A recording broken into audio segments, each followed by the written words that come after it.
Top medical college जाने का सपना सिर्फ पढ़ने से नहीं, राइट इन्फॉर्मेशन से पूरा होता है। तो स्वागत है दोस्तों पार्ट 2 में। मैं विशाल आपके लिए प्रोस्पेक्टस का वो डिटेल एनालिसिस लेके आया हूं जो आपकी सिलेक्शन जर्नी को बहुत इजी बना देगा। तो विदाउट एनी डिले आज का इस वीडियो को हम स्टार्ट करते हैं। और आज के वीडियो में मैं मेनली स्टार्टिंग में ही दो इशू को डिस्कस करूंगा, जो ओटीपी इशू और डिजी लॉकर आधार ऑथेंटिकेशन। जब आप फॉर्म भर रहे हो, बेसिक रजिस्ट्रेशन कर रहे हो, तो आपको ओटीपी ऐड करना होता है। आपके मोबाइल नंबर को वैलिडेट करने के लिए आपको ओटीपी ऐड करना होता है। और आधार आईडी को ऑथेंटिकेशन करने के लिए आपको डिजी लॉकर के थ्रू वर्क करना होता है। बट ओटीपी भी नहीं आ रहा था कई बार, और डिजी लॉकर में जब हम फॉरवर्ड करते तो आगे का प्रोसेस नहीं हो पा रहा था। इसका यही सॉल्यूशन है कि आप आधार जो ओटीपी आ रहे हैं वो आप ट्राई करो मॉर्निंग आवर्स में या लेट नाइट आवर्स में करो, जिस वजह से वहां पे सर्वर पे रश कम होगा, उस वजह से आपका ओटीपी जल्दी आ जाएगा। और डिजी लॉकर का जो ऑथेंटिकेशन है आधार का, वो कंपलसरी नहीं है, उसमें एक ऑप्शन आता है स्किप करने का। अगर आप से हो रहा है तो अच्छी बात है, ऑथेंटिकेशन हो रहा है बहुत अच्छी बात है। अगर नहीं हो रहा तो आप उसको स्किप कर दीजिए अभी के लिए, और बाकी अपना जल्दी से अपना फॉर्म कंप्लीट कीजिए। और मैंने ऑलरेडी एम्स का जो ऑफिशियल मेल हैंडल है वहां पे हमने मेल दे दिया है, जिस वजह से जल्दी आपका ये इश्यू सॉल्व हो जाएगा। और अभी के लिए आप ऐसे हैंडल कीजिए। और मैं कंपैरिजन की बात करूं तो 2024, 2025, 2026 का जो प्रोस्पेक्टस था उसमें से मैंने डेटा, ऑफिशियल डेटा था उसमें से मैंने यहाँ पे मेंशन किया है। एएचएस में 2024 में 511 सीट्स थे, 2025 में अराउंड 680 सीट्स थी, 2026 में अभी एट लास्ट 725 हुई है। इंक्रीमेंट तो कम है बट कुछ हुआ है, और ये आगे जाके भी बढ़ सकता है। जब तक हमारा काउंसलिंग नहीं होता स्टार्ट वहां, तब तक कुछ नोटिस आके ये बढ़ भी सकता है। नर्सिंग की बात करें तो 2024 में 1231 सीट्स थी, 2025 में 1291 सीट्स थी, 2026 में करंटली 1366 सीट्स है, और ये भी इंक्रीमेंट हो सकते हैं। लास्ट ईयर कुछ एम्स ऐड हुए थे, AIIMS Guwahati, AIIMS Bhopal, AIIMS Patna, AIIMS Jammu, और इस साल एम्स राजकोट जो गुजरात में है, वो नर्सिंग में ऐड हुआ है। नर्सिंग कोर्सेज उसमें ऐड हुए हैं, ठीक है। कट ऑफ की बात करें तो लास्ट 2 ईयर से जो कट ऑफ है बहुत अच्छे से इंक्रीज हो रहा है, बिकॉज जो कैंडिडेट का नंबर है वो बढ़ रहा है। बहुत सारी कोचिंग्स अपने स्टूडेंट से ये फॉर्म भरवा रहे, यूट्यूब पे बहुत अच्छे से एडवर्टाइजमेंट हो रहा है कि इसका फॉर्म भरे, इस वजह से इसका कट ऑफ बहुत बढ़ रहा है। और मैं ट्राई करूंगा कि कट ऑफ दोनों एग्जाम के लिए जो कट ऑफ है, एक्सपेक्टेड कट ऑफ और प्रीवियस जो ट्रेंड्स रहे, वो मैं डिटेल एक वीडियो बनाऊं जिससे आपको बहुत ईजी रहे कट ऑफ के रिगार्डिंग अंडरस्टैंडिंग करने में। एग्जाम पैटर्न सीबीटी मोड में होता है। एएचएस की बात करें तो एएचएस में physics, chemistry, bio and mathematics option में होता है। टोटल 90 क्वेश्चंस आते हैं, 1.5 आवर का टाइम मिलता है, 90 मिनट का टाइम मिलता है, -1/3 नेगेटिव मार्किंग होता है, और गर्ल्स एंड बॉयज दोनों ये एग्जाम दे सकते हैं। इसमें भी -1/3 नेगेटिव होता है, बट इसमें सिर्फ गर्ल्स एग्जाम दे सकती है। और नर्सिंग में पीसीबी होता है, मैथमेटिक्स यहाँ पे ऑप्शन नहीं होता है, जीके एडिशनल होता है, 10 मार्क्स का जीके एडिशनल होता है, बट यहाँ पे टाइमिंग भी हाफ आवर ज्यादा मिलता है, 2 आवर्स का टाइमिंग मिलता है, 120 मिनट। मिनिमम एज लिमिट हमारी इस एग्जामिनेशन का 17 ईयर है। मिनिमम आपका 17 ईयर एज होना चाहिए, तभी आप इस एग्जाम के लिए एलिजिबल हो पाओगे। और इसमें आप जब एग्जाम दोगे अलाइड हेल्थ साइंस का, तो बायो एंड मैथमेटिक्स में आपको ऑप्शन मिलेगा। अगर आप बायोलॉजी का कोई क्वेश्चन सिलेक्ट कर रहे हो, उसको फिल कर रहे हो, तो आप वो पूरा सेक्शन भरोगे। अगर मैथमेटिक्स भर रहे हो तो आप मैथमेटिक्स भरोगे। In general mostly students biology background से होते हैं, बट कुछ स्टूडेंट मैथमेटिक्स होते हैं। अगर मैथमेटिक्स बैकग्राउंड से स्टूडेंट है तो एम्स दिल्ली में पर्टिकुलर एमआरआईटी कोर्स से वो एलिजिबल होते हैं एमआरआईटी के लिए। और बाकी एम्स बीबी नगर, एम्स पटना, वहां पे भी कुछ कुछ जो कोर्सेज है वहां पे भी मैथमेटिक्स बैकग्राउंड स्टूडेंट्स का एलिजिबिलिटी है। तो इसके रिगार्डिंग आप अच्छे से प्रोस्पेक्टस रीड कीजिएगा, उसमें बहुत सारी एलिजिबिलिटी क्राइटेरिया मेंशन है। और मैंने बस एम्स दिल्ली का मेंशन किया, बाकी 3-4 एम्स और है वहां पे भी मेंशन है। अगर कोई स्टूडेंट पीसीएमबी मैथमेटिक्स और बायो दोनों में, तो आप ट्राई करो कि आप बायो का उसमें सब चीज फिल करो, बिकॉज बायो में एलिजिबिलिटी आपका बढ़ जाएगा, और आपके लिए बायोलॉजी एग्जाम में अटेंड करना भी इजी रहेगा, बिकॉज मैथमेटिक्स में आपको कैलकुलेशन करनी पड़ेगी, टाइम लगेगा, और बायो आपको सिंगल लाइन क्वेश्चन आते हैं तो बहुत जल्दी हो जाएगा। तो आप अगर पीसीएमबी दोनों, मैथमेटिक्स और बायो दोनों हो, तो आप बायो को अटेंड कीजिएगा। टॉप कोर्सेज की बात करें प्रोस्पेक्टस में, सभी कोर्सेज का theoretical and clinical exposure mention है। और मैंने सीक्वेंस वाइज जो वैकेंसी और वैकेंसी स्कोप और जो भी हमारे सिचुएशन है कि नहीं, उसी हिसाब से मैंने टॉप कोर्सेज मेंशन किए। बीएमआरआईटी, ओटीटी, एमएलटी, बीओप्टी, ऑप्टोमेट्री और emergency medicine technicians. Different nomenclature है। जो एम्स होते हैं उसमें 3-4 नोमेनक्लेचर अलग है। जैसे ओटीटी है, ठीक है? उसमें वहां पे ऐसे मेंशन है एनएससीसी टेक्नोलॉजी, बीएमआरआईटी का radiology technology, B optometry optometry technology, और एमएलटी का एमएलएस मेडिकल लेबोरेटरी साइंस। तो उसमें कंफ्यूज मत होइएगा, वो काउंसलिंग का टाइम का बात है। बट मेनली यही कोर्सेज है जो टॉप में माने जाते हैं। इनका सैलरी स्कोप अच्छा है, वैकेंसी स्कोप अच्छा है, और इनका जो टेन्योर होता है वेरी कर रहा है। 3+1 भी है, 3+हाफ भी है, एंड 4 इयर्स का भी है। तो ये चीज भी आप देख लीजिएगा कि किसका कितना टेन्योर है, कोर्स का टेन्योर है। डेटा हर चीज इसमें गिवन है। आप एक बार टेलीग्राम पे, हमारे टेलीग्राम पे जाके, इस डिस्क्रिप्शन में मेंशन है लिंक, आप जो प्रोस्पेक्टस का हाईलाइटेड पॉइंट्स है जो मैंने खुद हाईलाइट किए, वो पीडीएफ मैंने ऐड कर दिया, वो आप अच्छे से रीड कीजिएगा, और आपको जो भी इंपॉर्टेंट पॉइंट है उससे अच्छे से अंडरस्टैंड कीजिएगा।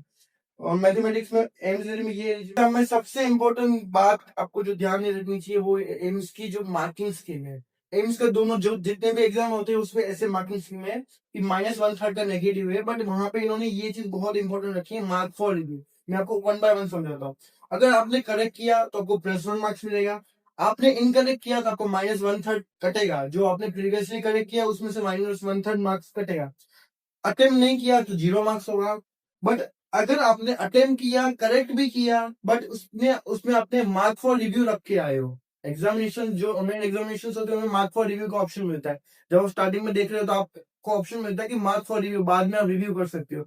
बट आप भूल जाते हो उसमें से मार्क फॉर रिव्यू निकालने में क्वेश्चन में, तो उसका जो फाइनल मार्क्स होगा वो 0 होगा, भले आपने वो करेक्ट किया हो या इनकरेक्ट किया हो। तो ये चीज बहुत इंपॉर्टेंट है।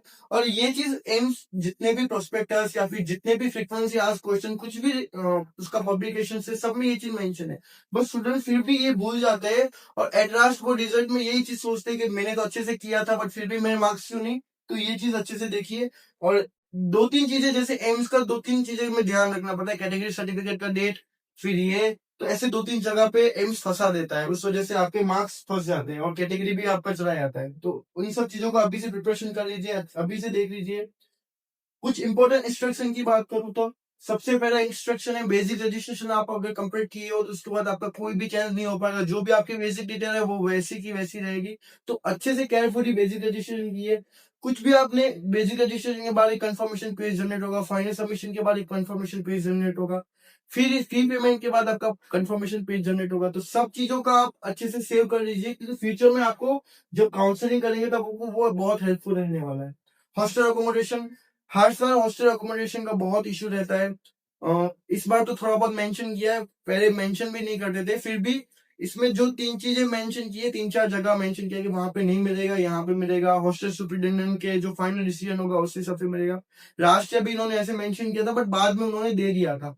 तो मैं एक अच्छे से लास्ट जब आपका काउंसलिंग होगा तब आपको एक हॉस्टल अकोमोडेशन का डिटेल वीडियो बना के दूंगा कि कहाँ पे कौन सा फाइनल कंफर्मेशन है। राष्ट्र भी मैंने बनाया था, और राष्ट्र जैसे मैंने बोला था वैसे ही हॉस्टल मिला था। तो इस बार भी मैं काउंसलिंग के टाइम पे आपको इसके रिगार्डिंग गाइड कर दूंगा। एम्स ऋषिकेश का उन्होंने बहुत अच्छे से मेंशन की है 2-3 चीजें, कि एम्स ऋषिकेश में जो इंटर्नशिप होगा, इस बार लास्ट 1 ईयर से इंटर्नशिप स्टार्ट किया है 1 ईयर का। तो उसमें जो 6 मंथ है स्टार्टिंग के, वो पेरेंट इंस्टीट्यूट में होगा। मीन्स कि आपका इंटर्नशिप यही होगा एम्स ऋषिकेश। फिर आगे के जो 6 मंथ है उसमें आपको माइग्रेट करेंगे, दूसरे रिकॉग्नाइज यूनिवर्सिटी या दूसरे हॉस्पिटल में आपको भेजेंगे, एंड वहां पे आपको वर्क करना है। आपको वहां पे स्टाइपेंड भी मिलेगा, अच्छा खासा स्टाइपेंड भी स्टार्ट हो गया है वहां पे इंटर्नशिप का। और उन्होंने ये चीज भी मेंशन की कि जो एम्स ऋषिकेश का फीस स्ट्रक्चर था, जिस पहले जो पुराने प्रोस्पेक्टस थे उसमें कुछ 45,000 था, बट इस बार उन्होंने मेंशन किया कि वो fees structure exact AIIMS Delhi जितना ही रहेगा। तो वो भी अच्छी बात है। और ये चीज भी मेंशन है कि उनका जो ड्रेसिंग कोड है वो पर्टिकुलर एक ही चेंज रहेगा। अलाइड हेल्थ स्टूडेंट्स के लिए और नर्सिंग के लिए वही ड्रेसिंग कोड रखना होगा। तो वो चीजें मेंशन है। पेनल्टी, अगर आप डिसकंटिन्यू करते हैं, ये 4 साल का कोर्स है 3+1 या 3+हाफ।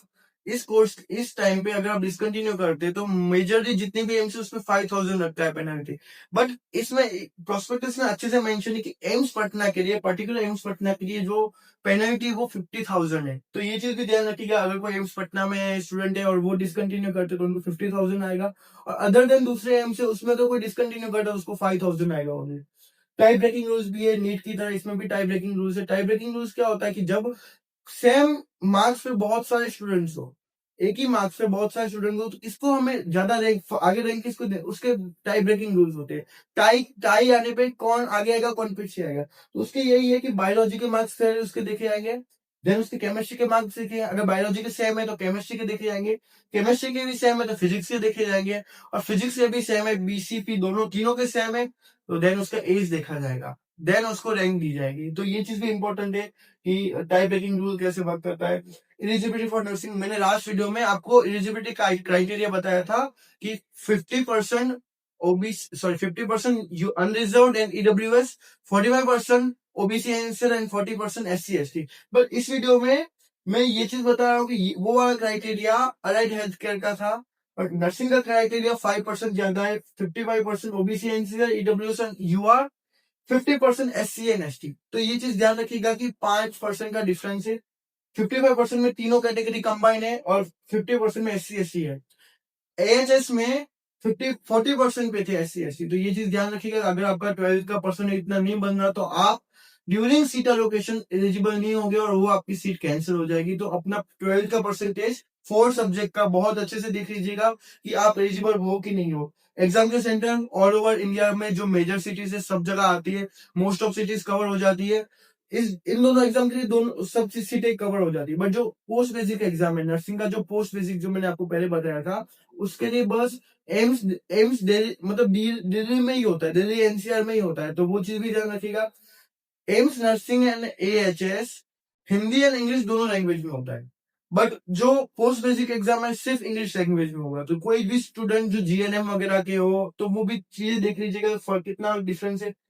लास्ट में प्रोस्पेक्टस के लास्ट में ईडब्ल्यूएस एंड ओबीसी एंसर के सेंट्रल गवर्नमेंट के जो इशू होते हैं उसका फॉर्मेट मेंशन है, तो वो चीज भी आप देख लीजिएगा। बिकॉज अगर उस फॉर्मेट से आपका सिमिलर नहीं हुआ तो वो आपका कैटेगरी सर्टिफिकेट एक्सेप्ट नहीं किया जाएगा। आपकी जो डेट मेंशन है उनके बीच का होना चाहिए, फॉर्मेट सेम होना चाहिए, क्राइटेरिया सेम होना चाहिए, स्टेट का नहीं चलेगा।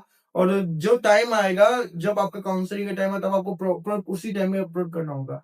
तो ये सब चीजें बहुत इंपॉर्टेंट रहने वाली है आपके एम्स की 2026 एग्जामिनेशन के लिए। और धीरे धीरे रोज बहुत स्ट्रिक्ट होते जा रहे हैं, तो आपको भी स्ट्रिक्ट होना चाहिए इन सब चीजों को लेके। और अपनी पढ़ाई पे फोकस करो, बाकी अपना ध्यान रखो, और बाय बाय, टेक केयर।